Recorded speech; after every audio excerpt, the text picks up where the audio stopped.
The Harvest of Jealousy, Chapter 9. How far we travelled during our conversation, I have not the remotest idea. But if the changed aspect of the country formed any criterion of the distance, it was by no means inconsiderable. When I was at liberty to notice our surroundings, I discovered that we were passing through a district possessing as its principal feature a multitude of secluded spots and quiet retreats, but without any indication of a road to guide a stranger, and therefore an interminable labyrinth to anyone who had not a perfect knowledge of its key, but at the same time a sure asylum to the weary and the hunted who stood in need of such a haven of refuge. The atmosphere was heavy compared with that to which I had recently been accustomed. The wind, although not cold, had a chilliness not experienced before. The trees were more sombre in appearance, with dark shadows lingering beneath them. The flowers had lost the brilliance and fragrance which had so impressed me at the home of rest, while the influence of the place seemed to whisper that the severity of sorrow was just taking its departure, although it was still a matter of doubt whether peace could be induced to accept the vacancy thus created. Presently my companion turned aside and bade me follow him, threading his way as he spoke through the low-hanging branches of the trees, which threatened to hide him entirely from my view unless I quickened my pace and diligently watched the direction he took. A dozen steps behind, our track was obliterated, and I constantly wondered by what sign or power Kushna pushed so confidently forward. My attention was also attracted to a certain moisture apparently exhaled from the leaves, and which I was convinced would speedily saturate us if we had far to travel under such conditions. I was further conscious of something more than curiosity, almost alarm, as I saw the colour gradually fading, first from the robes of my conductor, and then from my own as we advanced. But as I had full employment in clearing my way, I was compelled to refrain from asking questions for the present. When we emerged from the trees, our clothing no longer possessed its delicate blue and pink tints, but had been changed to dark grey. And what surprised me equally with this was the fact of it being perfectly dry, in spite of the showers of dew which had so copiously fallen upon us. As Kushna paused for me to overtake him, he smiled at my perplexity, and without waiting for me to ask, proceeded to give the explanation of such an astounding phenomenon. This, he said, is perhaps one of the most tender and beneficent provisions of our Father. Whoever come to visit or minister to one of the friends located here experience this transformation upon nearing the end of their journey. The object is to enable us to meet on apparently equal terms, by preventing them from knowing the difference in our condition, and thus to enable us to give them the greater assistance, as you will soon discover in the case of Marie. The state of all at this point of development is one that requires the most careful and sympathetic treatment, and the friends employed in this mission, especially appointed by my Hanine, from among those most closely associated with himself. The condition of all those you will find here is one of repose, succeeding a period of indescribable agony, the hush of uncertainty following in the wake of the storm of hell, and the soul is indisposed to rouse itself from the dreamy numbness in which it finds its present relief from that suffering which, being scarcely over, is so vividly impressed upon its memory. Hope is not yet strong enough to counteract the fear that any exertion may result in a return of the dreaded past. Confidence is not able to supplant distrust, and the only means by which they can be roused from this state of lethargy is by association with the messengers from the hills of wisdom, who inspire the feeble confidence of these needy ones by the assurance of the realization of that hope they have gained. This change in our appearance, then, is but another variation of the great law of love? I asked. Precisely so, he responded. Nothing but love. Our path now lay down a gentle declivity between the hills, but before we reached the level of the valley, we turned, as if to round a clump of trees having a remarkable wealth of foliage, and branches which swept the ground. On reaching the further side, however, I discovered that they served to conceal the entrance to a pleasant dell, in which was situated a solitary house, the first I had seen in the whole district. The little domain was a welcome retreat for one who wished to live a life of solitude, 100 safeguards having been raised, natural and unsuspicious, against intrusion, and without a trace of path or indication of any presence in the vicinity. It was almost beyond the range of possibility for a visitor to make his appearance in that peaceful dell, except those who, by their knowledge of the homestead, gave evidence of their interest in the welfare of its solitary resident.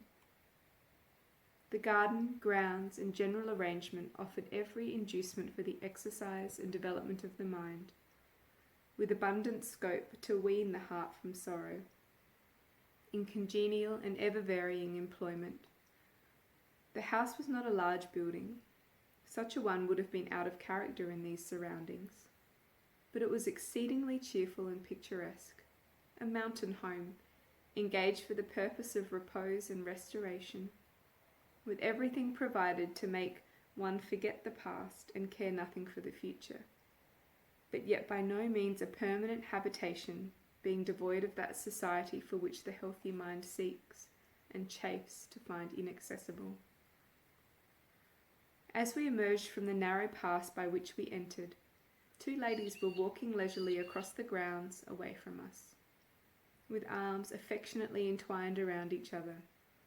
They looked like kindred spirits whose thoughts, too deep for words, were drawing from the well of silence a draught of refreshing sympathy.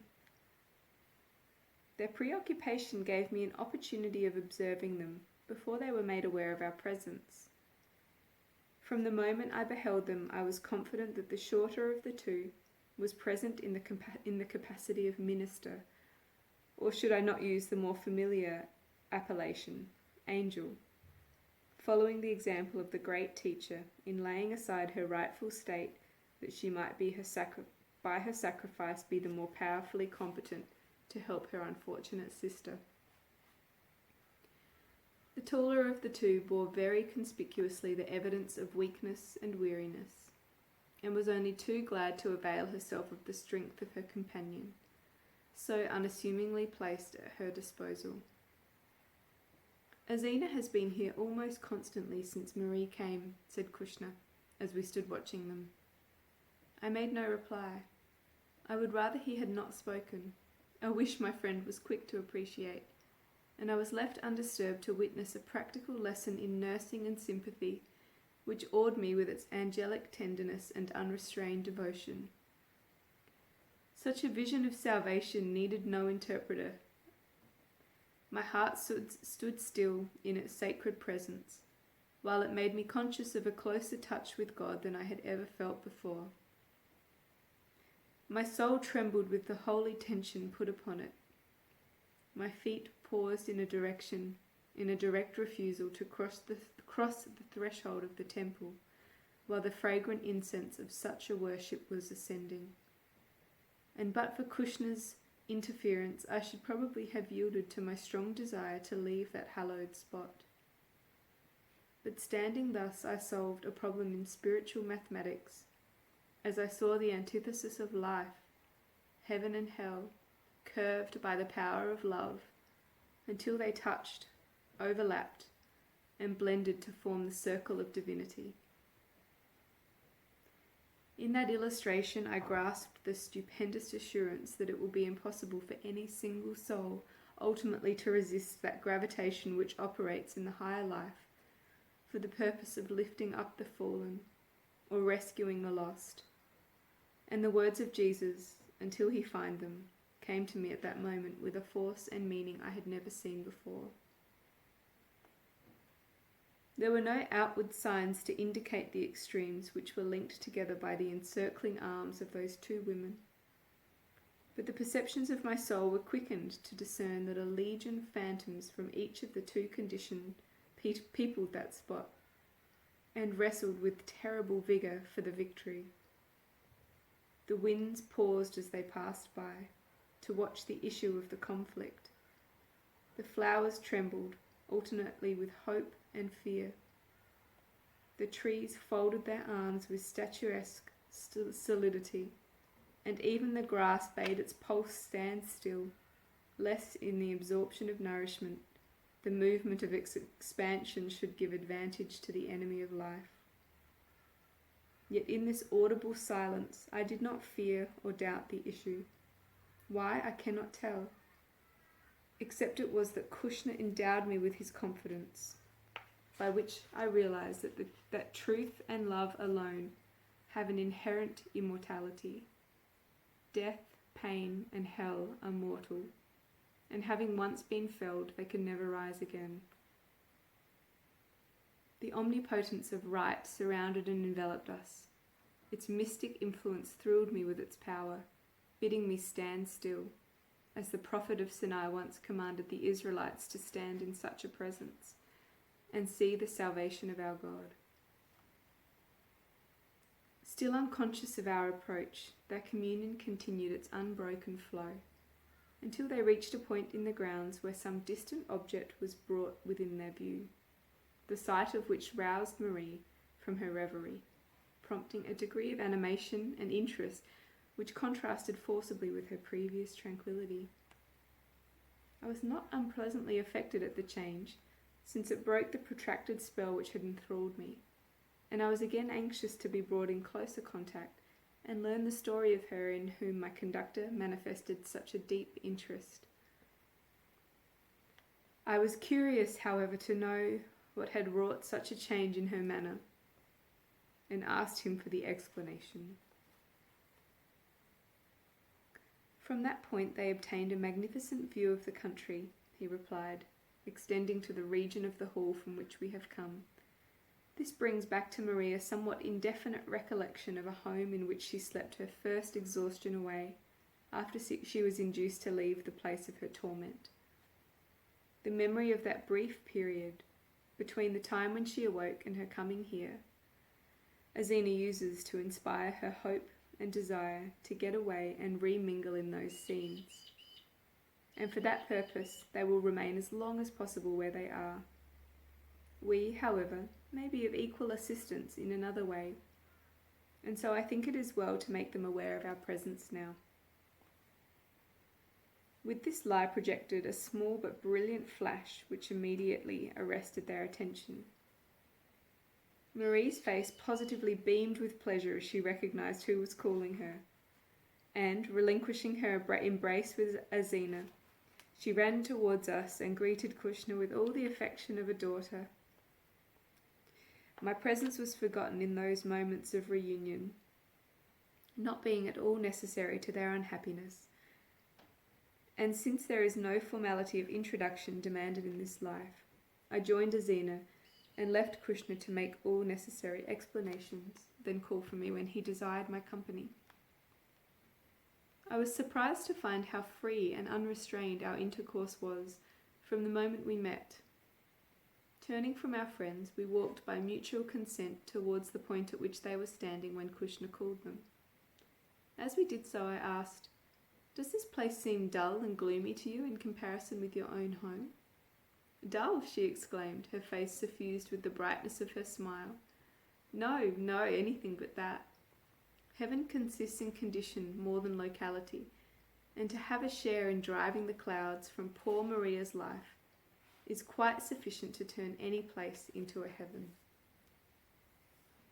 I was silenced, for it was by no means difficult to conceive that heaven would always be found closely attendant upon such a companion, and I could appreciate the benefits to being derived from silent communication such as Marie was indulging in when we first saw them. The music of her laughter would soon prove fatal to melancholy, and before the brightness of her eyes, the clouds of sorrow would be compelled to disappear. With the slight knowledge I possessed of the law of procedure here, I could easily understand her attendance and ministry upon Marie.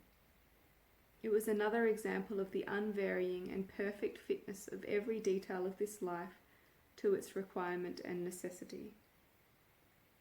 What could be more apposite than this poor, wounded, crushed soul, that it was occasioned by her own sin, does not alter the fact, should be entrusted to the tender and patient care of a nurse, whom a painter would solicit from the gallery of dreams to sit as a model of charity. If throughout eternity heaven did no more than knit such hearts together in the close affection I had witnessed, it would, well, that would make it heaven. I am anxious to see the view which Kushner tells me may be had from the bottom of the grounds, I remarked presently. Yes, you must see that, she replied. It is just like that dear old Dr. Grandpa to find this place for Marie. I don't think that he has much the appearance of a grandfather, I said, though every inch of him is a doctor. Yet there was something about him, in spite of his youthful visage, which told me that that dual epithet was the most comprehensive and correct one which could be applied to him. He had been an unsolved enigma from the moment I first met him, and the idea of obtaining a further insight into the character which had so perplexed me was a very welcome one. No, she responded, he scarcely looks old enough, does he? But that is by no means due to his lack of years. It must rather be ascribed to the eternal youth we enjoy. When he came into this life, he was both a grandpa and a doctor, and though he has grown very, very youthful in his form and bearing, we are compelled to give him his double cognomen, or we should only refer to half of what he is even now.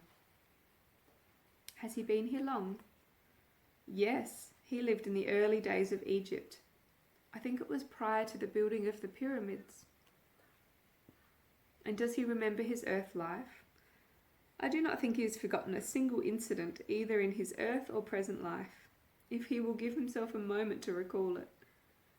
One of the things which makes him like a grandpa still is the delight he finds in gathering a number of us together and recounting episodes from his own experience for our instruction and amusement.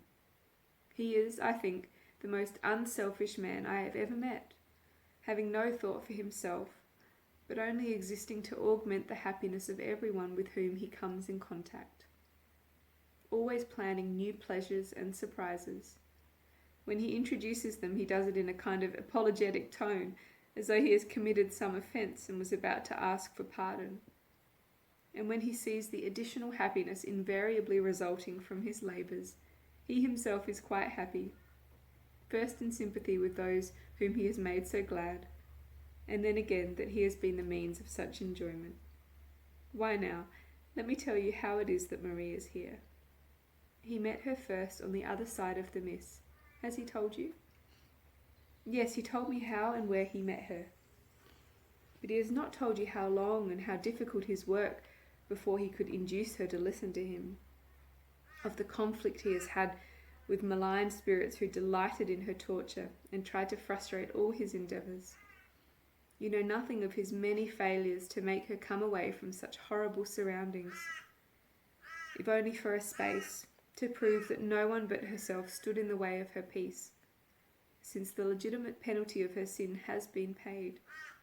No one but himself knows the extent of this, and no one will, for it is buried with 1,000 similar secrets in the oblivion of his own breast, never to be willingly recalled or thought of again. I have heard something of this from Marie, but, poor child, her memory of that period is happily overcast, though she has told me enough to show the struggle was a fierce one, and the reward of it will, by and by, be not the least of the bright jewels which will sparkle in his diadem. When at length he accomplished his objective, he gained permission to carry her to his own home, where he could watch her as she slept through the prostration that succeeded her suffering. And while she slept, he could scarcely be persuaded to leave her side, lest even in her sleep she should feel his absence and be lonely. Such devotion had its reward, and was powerful in removing much of her weight of trouble. His determination to make her happy won her confidence first, then her love, and finally was the means of enabling him to be the minister of her salvation. It is very pathetic to hear Marie speak of her waking, and Kushner's tender but compulsory announcement that he would take her to her own home, where she would be better for a time than even where she was. She was full of fear that if he left her, she would be drawn back to the agony of the past, and pleaded long and tearfully to be allowed to stay. That could not be, and so he did the next best thing to it. Knowing she must be located here for a time, he searched the district till he found this house, which affords from this point the view of which he spoke. This lovely valley is an incessant theme of admiration for her, and on the hillside in the far away, but yet distinctly visible in the glory light which plays upon it, stands Kushner's house, her other home, as she always calls it, and she delights to stand here talking of him and watching for his coming, as he generally does, straight across. The beautiful panorama unrolled before me, the circumstances we were discussing, and the close proximity of two of the chief actors in the thrilling drama filled me too full for speech. I could only contemplate how each succeeding incident in my career bore ever stronger testimony to that law of love which is the mainspring of this life. At the time Kushner called us, she continued after a moment's pause, we were looking at his home, which Marie considers the central feature of this landscape. And she was wondering, how long do you intend to keep her waiting? We turned to find Kushner had stolen upon us unobserved. How much of our conversation had been heard we had no idea. But his next sentence told us that he well knew what its drift had been. Azina, he said, I'm sadly afraid that you are a little telltale, and I shall be compelled to administer some correction to you. You are a good dear old grandpa, and deserve to be kissed for listening. There, there, she cried as she threw her arms around him and saluted him on either cheek. Oh, these children, he replied as he shook his head at her in mock gravity. And then, turning to me, he said, I think you had better go and keep Marie company while I give this child a scolding. Why, you dear old darling, you would not know how to begin if you tried, were the last words I heard as I turned away. I was glad to be able to hear Marie's story from her own lips, but as I neared her and saw her face darkened by the shadow of some approaching agony, so changed from its brightness as she greeted Kushner, I would have gladly foregone the recital, if by that means I could have witnessed a return of her former happiness. But again I was impelled by that mysterious influence which operates to carry us over points of difficulty and uncertainty, always in the right direction, even though opposed to inclination and understanding for the time being. In spite of the consequences, I knew it was best to go forward and leave to Kushner's future explanation whatever might transpire of an incomprehensible nature. I had already learned so much of the development of blessings from the most apparent improbabilities, as to feel confident that all things worked together for good, and began to watch for the manifestation of all kinds of surprises in every new feature of this life as it was presented to me. As Marie came towards me, I was conscious of the effort she exerted to overcome the premonition which so visibly enveloped her, and the unsuccessful attempt she made to greet me with a smile, which died in its birth throb. But I knew that my own face only too faithfully represented my feelings at the moment. So our interview commenced with a greeting, signally ominous of its tragic termination.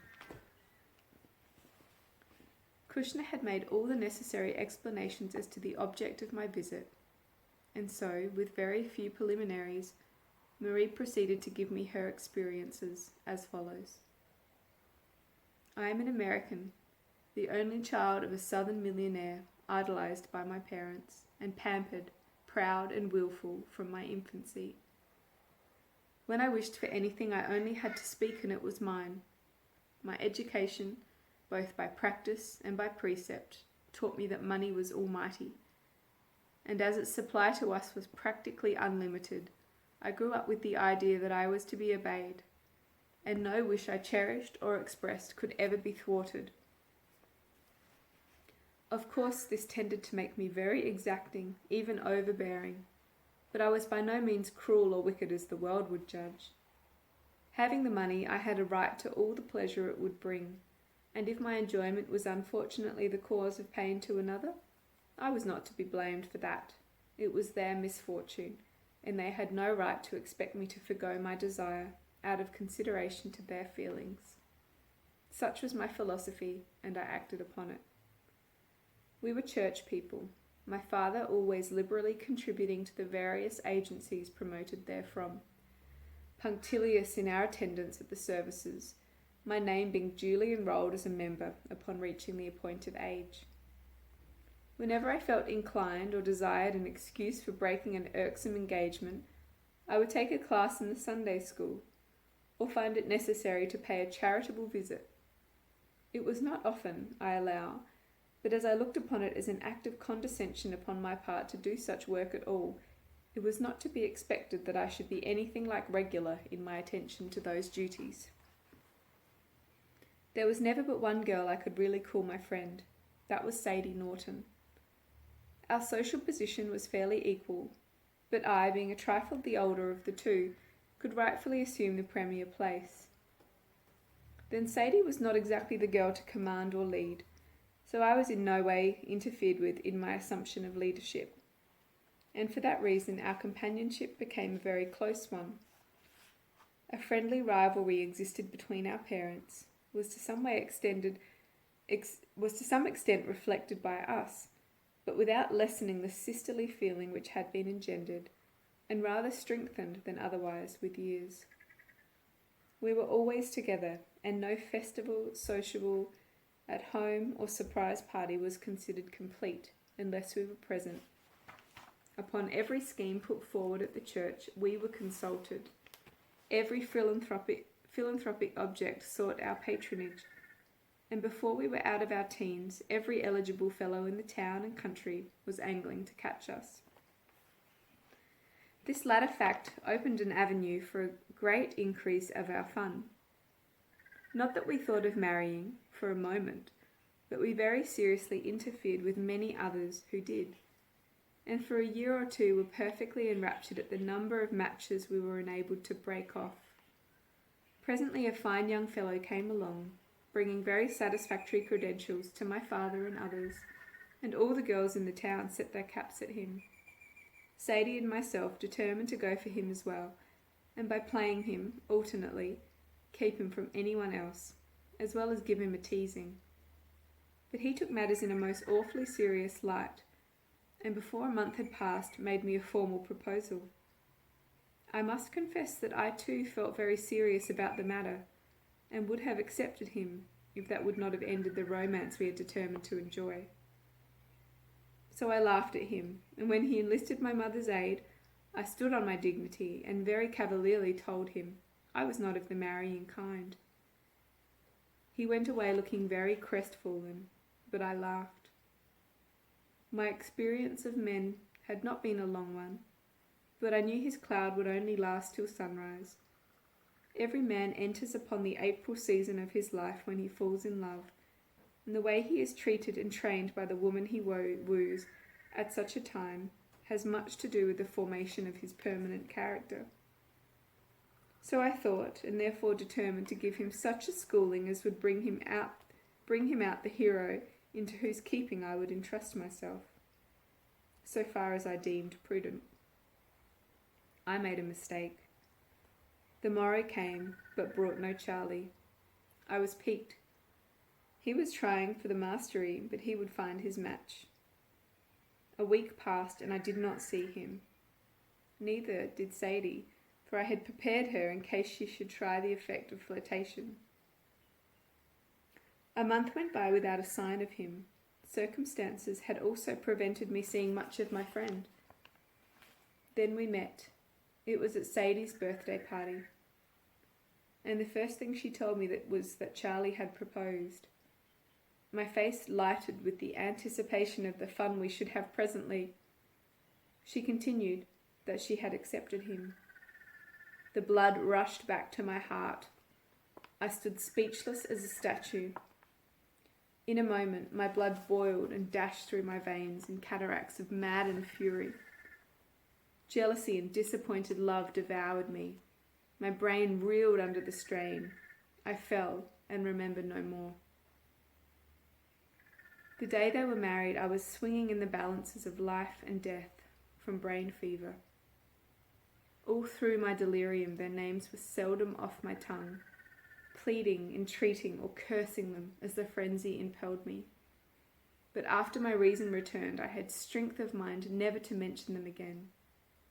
The magic potency of wealth was pressed into service in every conceivable form to wean my thoughts from my sorrow. And so skillfully did I play the part I had arranged in the early days of convalescence, that everyone was presently congratulating themselves on matters not really being so serious as was first imagined. They little dreamed my composure was but a mask, and that in my soul I was plotting and planning how to best obtain the revenge which I would either secure or die in the attempt. Sadie had been false, had taken advantage of our temporary estrangement to carry her base design to success, and she had succeeded with fatal effect. She had deceived Charlie as wickedly as she had injured me, for it was impossible she could be the wife I should have made him. He was not so much to be blamed, since he had been made the tool of her cunning duplicity, but she should feel the weight of my vengeance. I would find them if I had to travel the world in my quest. I would return her perfidy fourfold and take him from her, even if I died in the hour of my triumph. For 5 years I continued my secret but unsuccessful inquiries, but I never for one moment faltered or forgot my vow. So perfectly did I hide my jealousy that my acquaintances began to think I was really happy again. How little we know of the man while we rapturously applaud the actor, the stage, and the home have not infrequently a gulf between them quite as impassable as the division between Dives and Lazarus. And we poor simpering mortals laugh at the memorized lines, but have no eyes or ears for the lifeblood which gurgles from the heart meanwhile. I was deaf and blind to everything but the one object of my life. They thought me happy, while there was nothing in heaven or earth could make me so but the man I had lost, and who had been stolen from me by the base ingratitude of my seeming friend. Accident discovered his whereabouts. A small paragraph in an old newspaper from which I was cutting from a pattern. I saw his name, learned all that was necessary, and at once began to formulate a plan for reaching him. Life from that moment assumed something of a hopeful hue, but my excitement very nearly ruined everything. I would to God that it had done so. Having found him, it was easy to go to him, since an old college friend was living in the same place, and to arrange to pay her a visit was only a matter of a few days. My next step was more difficult, as everything depended on our first interview. One rash or false move and all would be lost, but even here fortune, or as I know it now, misfortune, favoured me. I met him accidentally and alone. He recognised me and spoke before I was aware of his presence. I saw his agitation, knew his old love was not dead, but by an almost superhuman effort I preserved a seemingly indifferent calmness, even when I asked after his wife. I read volumes in his reply. He had discovered his mistake, was not happy, and the assurance of it made me frantic with delight. He was mine, I knew it, if only I acted with caution, kept my hand concealed, and waited an appropriate opportunity. We met several times after the same fashion, but he never once visited me or invited me to his house. Presently he asked me to keep a clandestine appointment. I refused. He urged it for the sake of auld lang syne. Finally I consented. I was lost, but that was the price I had calculated to pay if I could win him. And I had done it. In less than a month his wife and children were deserted, and we were flying east. I was happy now that I had repaid Sadie's deceit in her own coin. I could never be Charlie's wife, but that was nothing. I was his, he was mine, and my account with my rival was square. We were together and alone. That was all I had craved for, and my revengeful prayer had been answered. In my rebellion, God stood aside and let me gather all the necessities for a heaven of my own design. And when the work was finished, he bade me enter. Then lo, I found my heaven to be God's exquisite and perfect hell. Having accomplished my desire, and the tension under which I have lived so long, being over, a speedy collapse ensued. I had never really recovered from my first blow, but my craving for revenge had given me strength which was only obtained by heavy draughts upon my constitution. No sooner had I attained my wish, and the necessity for duplicity was over, than the tax upon my vitality put in its claim, and it was evident that I had but a short future before me. In less than 2 years I was a confirmed invalid, unable to move, while we were compelled to face the awful fact that I was dying. At this time my father found me, and reproaching me for the dishonour I had brought upon his name, vowed if ever Charlie crossed his path he would shoot him like a dog. I pleaded with him, but he was inexorable. Told me Charlie had left me as he had left his wife, that he had quitted the town, had gone no one knew where, and that it was impossible I could ever see him again. All the old jealous fury came back at this, followed by brain fever, then delirium, and finally a blank. When I awoke it was dark, horribly dark. I could almost touch the blackness, and I was lying upon a bare floor, cold as a block of ice. I called Charlie, my father, my nurse, but there was no response save the echo of my own voice, which seemed to mock and rejoice at the terror I felt creeping over me. Where was I? Great God, could it be possible that I had gone mad, or that I had been placed under restraint to keep me from following Charlie? I rose to make what inspection was possible of my surroundings. Under the circumstances, but in the ague of my fear, I fell without strength to rise. All my senses resolved themselves into the power of feeling, quickened and intensified 100-fold, that I might contemplate with horror the process of my own petrification, voiceless, sightless, sleepless. How I prayed for the fever and delirium to return and conquer the icy terror which crept so slowly, so agonizingly over me. Vain prayer! I was a prisoner in the rigid domain of despair, beyond the reach of help, or rest, or pity, the sportive toy of all the remorseless machinations which are germane to such a state. I was being slowly converted into a block of frozen yet living flesh. My abnormal sense of feeling heightened as the infernal transformation went on. Why was it? Where was I? Who were my relentless persecutors? How long before the morning would break? Would the day bring me relief, or wake me from the agonizing dream? These and 1,000 other queries propounded their unending enigmas for my additional punishment, till I would gladly have rushed into the arms of madness for rest. But alas, I was deprived of even such consolation. At length my feet, my hands, my head, my eyes, my tongue, my heart, my brain were icebound. Then the furies boiled in my blood, and lashing it into angry foam by its excessive heat, sent it in maddening cataracts through my veins, to finish the exquisite suffering which I must needs lie still and bear. Of the termination of that period I have no recollection.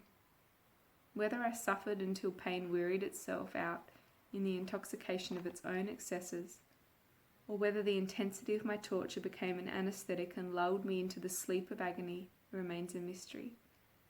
I only know that for a space my existence lay in oblivion, but of its duration and nature I cannot say anything. When my memory again took up the thread of life, I was still in the same state of semi-palpable blackness, amid a silence which terrified me to listen to. But the sharp agony of my suffering was over, or, rather I should say, a respite had been granted, while the nature of my torment was being changed to one, if possible, of a more agonizing description. I was still ignorant of my whereabouts, or of the character of the great change that had really taken place in my career, though I was quite conscious I had gained strength, was free from actual pain, and had acquired the power to move if I desired to do so. I also quickly recognized how incalculably my condition had improved from that which immediately preceded my period of unconsciousness. But I yearned for some degree of light, either natural or artificial, that I might discover my surroundings and make some guesses as to what had taken place, as well as estimate the difficulties to be contended with. The duration of this suspense, in which my only companions were the fantastic shadows of the subterranean gloom, was too long for me to appraise. It seemed to be centuries, but I know now that such could not be. But at length, such a length I had my wish partially gratified. I saw a light, but it was so small and far away as to be useless for my purpose.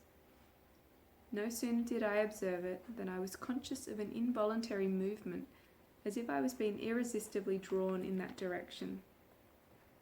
At first I experienced an almost imperceptible gliding sensation, gradually increasing in velocity until I was carried from my feet and borne rushing through space as upon the wings of a hurricane.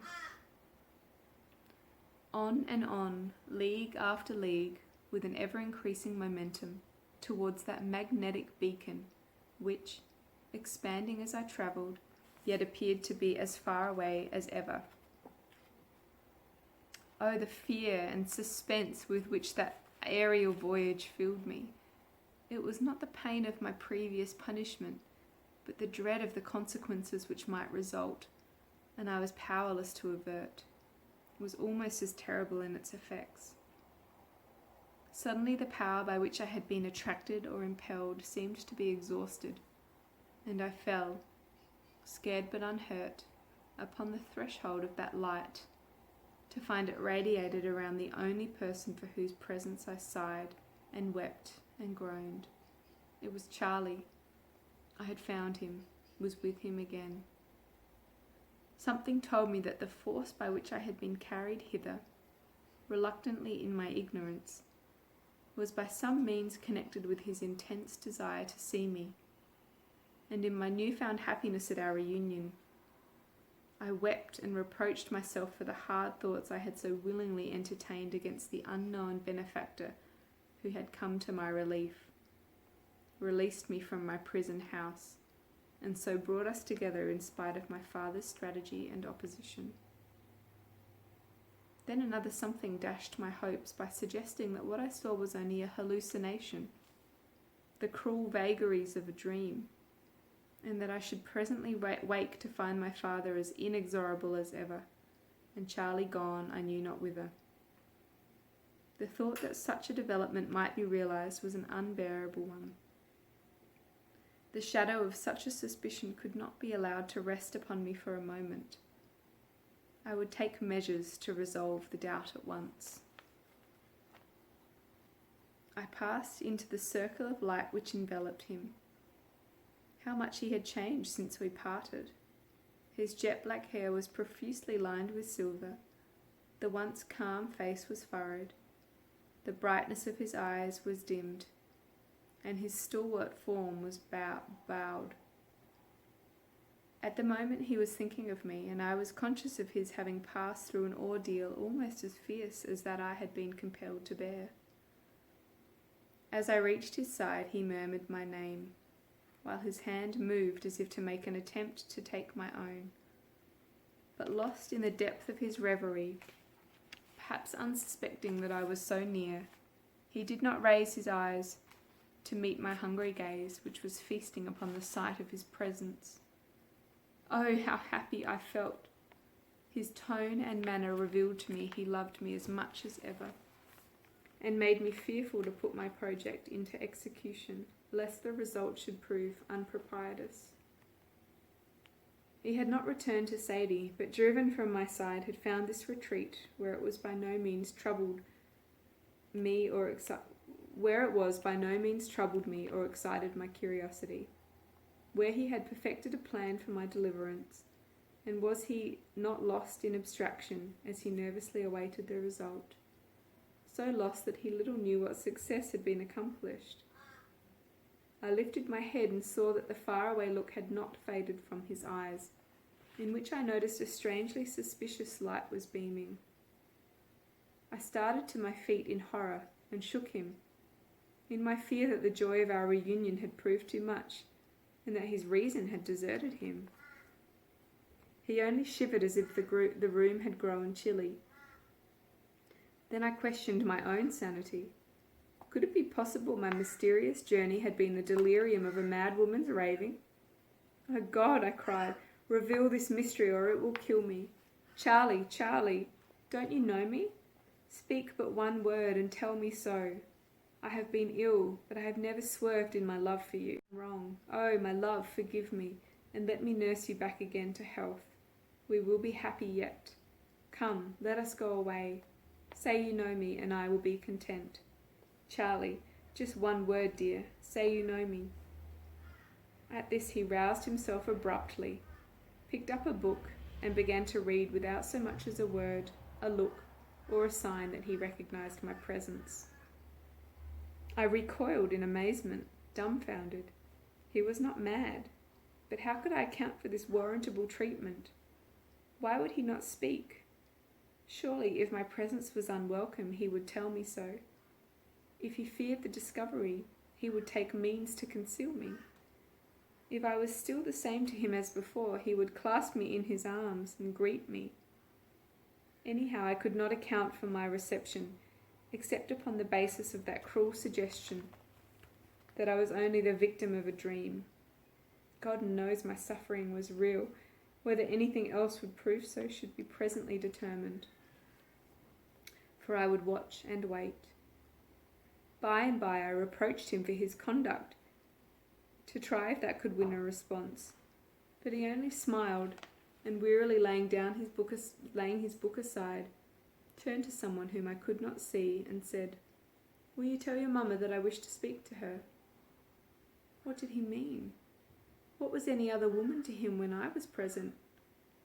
Was it possible that he had gone back to Sadie after all, and wished her to be at hand to witness my humiliation? All my old jealousy was aroused at the thought, and a sudden frenzy carried me past all restraint in anticipation of the coming scene. I felt a stranger enter, but was neither able to see nor hear who it was, a fact adding considerably to the mystery and terror which possessed me. Was I equally invisible and inaudible to her? It would seem so, for while I heard every word which Charlie uttered and saw every movement he made, and could understand that the conversation had not the slightest reference to myself, I was still ignored as completely as if I had no existence. Was it possible they were playing an arranged part to drive me to distraction? Who was this woman? Oh God, that I had been equally deaf and blind to Charlie's conduct as she was to me. It was not Sadie, but I heard him call her by a name he never could have given to me. Then I knew his baseness and treachery, found a full explanation of the conduct I had received. He was simply mocking me. Whether she was cognizant of the nearness or not, he was aware of it, had secured my presence that I might witness his happiness with a rival who had supplanted me, as I had taken him from Sadie. that he might laugh as he saw how the knowledge of it would torture me. This was too much. The certainty of his desertion maddened me, but to witness his love passages with my rival goaded me into a diabolical frenzy, and I determined to kill him before her eyes. Alas, ere I had time to move, the light which had surrounded him expired, and I was left again in that Egyptian blackness, afraid to stir on account of the terror which came back with my blindness. Still could hear him. Worse, I could hear her, heard without the power to stop my ears or prevent my knowledge of what she said and called him. Rage and jealousy tormented and mocked my helplessness, until I prepared to follow the sound and wreak my revenge by laying them dead side by side. Horror! When I would have slain them, I found that I was as powerless to move as I was to see, and I was compelled to stand and listen to his perfidy, unable to make a sound to drown the echoes of his caresses. 1,000 times over I would have chosen the gradual petrification of my previous state. The tortures of hell were increasing. Was it possible that it could hold anything in store more excruciating than my present punishment? I prayed to go mad, that in my madness I might find relief from such poignant pain. But my prayer came back like a stream of molten lead, falling upon my head and burning fiery channels into my brain, increasing my agony yet 100-fold, and bringing to me a consciousness that my actual retribution was but just commencing, that it would continue to increase, and I should be compelled to bear it, since no escape was possible. I was chained to him, and for periods of time, as long as eternity it seemed to be, I was made to endure this indescribable development of excruciating chastisement, with every nerve quickened to a sense of feeling defying description, while memory itself is not strong enough to grasp its intensity. Madness could not come to my relief. Death could not listen to my pleadings. Insensibility was palsied and could not approach me. Pity was beyond the reach of my wailing, and mercy had not power to enter the domain in which I was a prisoner. What could I do? Nothing but suffer. Why was it that no one would wake me from such a horrible nightmare? I cried, but there was none to answer me. I was in all the agonies of hell without even the poor consolation that I was suffering in company. I could not bear it, yet I could not escape. Was there no possible limit to human endurance? No high-water mark of vengeance, which, having touched, I should know that my sin had been atoned for? I must have help from somewhere, anywhere, so long as it broke the infernal monotony of my ever-increasing pain. Such a quick and lively sense I had of the exquisite tortures which were accumulating around me, that I would gladly have served it with slavish obedience, any power which would manifest itself to change my condition, if only to vary the punishment. If cessation was impossible, I would be content to take the rest of change, and for this I made a last appeal, even though my prayer returned, as in the case of that which initiated my state of fury. And I cried, O God or devil, any being of pity or remorseless cruelty, hear me and end my torments. Take me, tear me or destroy me, drown my reason past all hope of restitution, or by one tornadic blast of torture put an end to feeling and terminate this agony. Hell, hell, in mercy take pity on my condition. Open your gates and let me bathe my suffering in your fiery lake. Hell, hell, I say, in mercy open and let me in. As she proceeded with her story, I perceived that the present faded from her mind, and she was back again for the time, feeling and enduring a recollection of the horrible past. Gradually she changed into the woman she once had been, until great beads of perspiration stood upon her face. Her eyes dilated with maniacal gleam, and she writhed in the sufferings which had been such a terrible reality. When her strength gave way with the intensity of her last effort, she fell exhausted at my feet. I, too, had been so carried away by her dramatic recital as to be oblivious for the moment as to where we were. And as she fell, looked nervously around, almost expecting to see those mythical gates opening before me in answer to her entreaty. It was with a long sigh of relief that I recognised Kushna and Azina hastening towards us. "Hush," he said calmly, as though the sight afforded him intense gratification. "Let her sleep. She will soon be better." "Kushna," I cried, "can this be true?" "Yes, poor child, it is true, and much more that is beyond her power to tell you. She had been reaping the harvest of her jealousy for more than 20 years when I first saw her. And you saved her. I can well understand why it is her chief pleasure to watch for your coming." But he was too busily engaged with Marie to offer any reply.